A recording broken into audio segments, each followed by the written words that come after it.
It was a chilly November evening as James backed angrily into the sheds.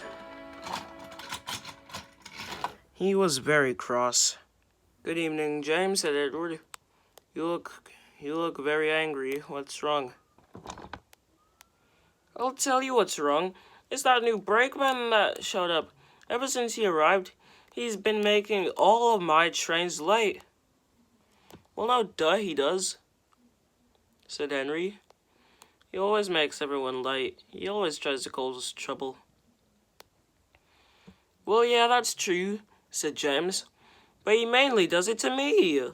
Me, of all engines. Like, why can't he do it to an engine like Edward? Or perhaps an engine that's stuck in a tunnel because of some rain.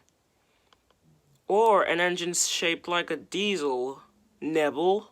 "Come on, James," said Neville. "Don't be like that. We've all had bad experiences with the brakevan. And I think it's clear to say that he's most likely just as bad as the trucks." "Well, no duh he is," grumbled James. "Anyways, I'm going to sleep. Good night." And with that, he backed angrily into the shed. "He does make a point," said Neville. "The brakevan has been causing a lot of trouble since it first arrived." "Yes, but it's causing trouble for mainly him," said Henry. Why don't we just solve this problem out tomorrow," said Edward. I'm getting kind of tired." And with that, the engines all agreed and went to sleep at once. Now, of course, the engines weren't really wrong. A new brakevan did actually show up to the island. And what the engines said about him was actually very true.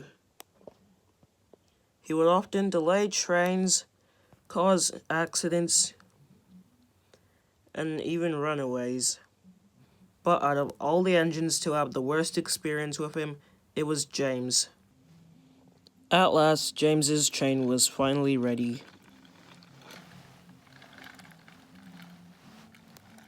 And with that, he backed down onto the trucks.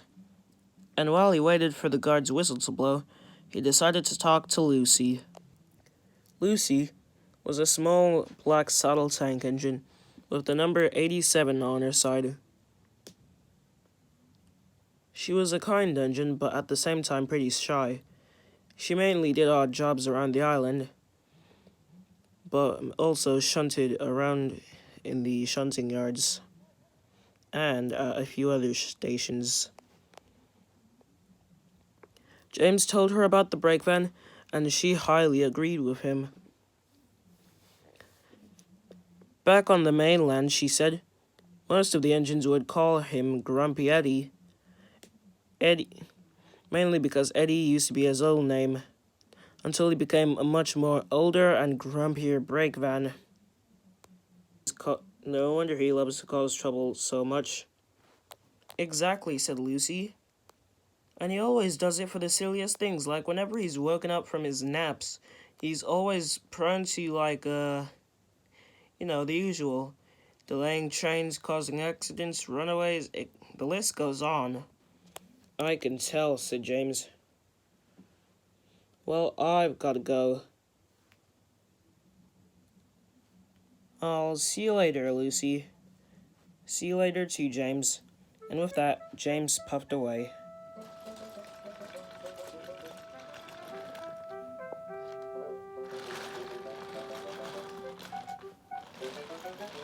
Now, James was of course right. Eddy did try to cause trouble, but any chance he got, James would not let him play any tricks. That was until he reached Gordon's Hill. That was when Eddy had an idea and slammed on his brakes, giving James a hard time to get up the hill.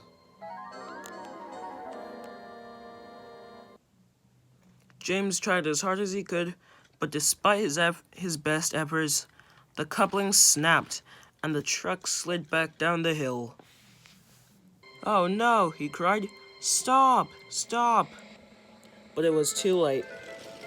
The trucks were now gone, as well as Eddy too.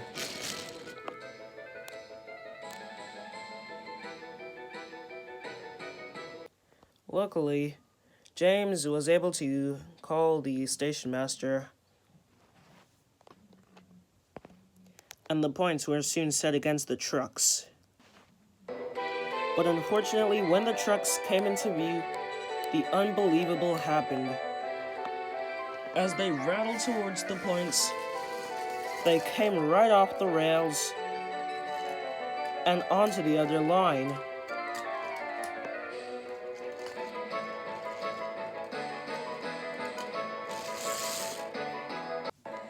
Both Lucy and her driver watched in shock as the trucks rattled away.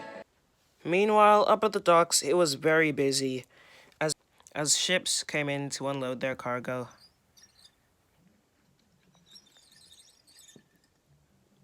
Quick, everyone, clear the docks. There be a runaway coming. Luckily, the points were changed to another line, and the trucks rattled down it. Eddy tried to stop the trucks, but it was too late. Eddy opened his eyes feebly and was surprised to find that he and some of the trucks had landed on a coal barge. Luckily, Salty was nearby with Rocky and set to work immediately, leaving Eddy thinking crossly about James.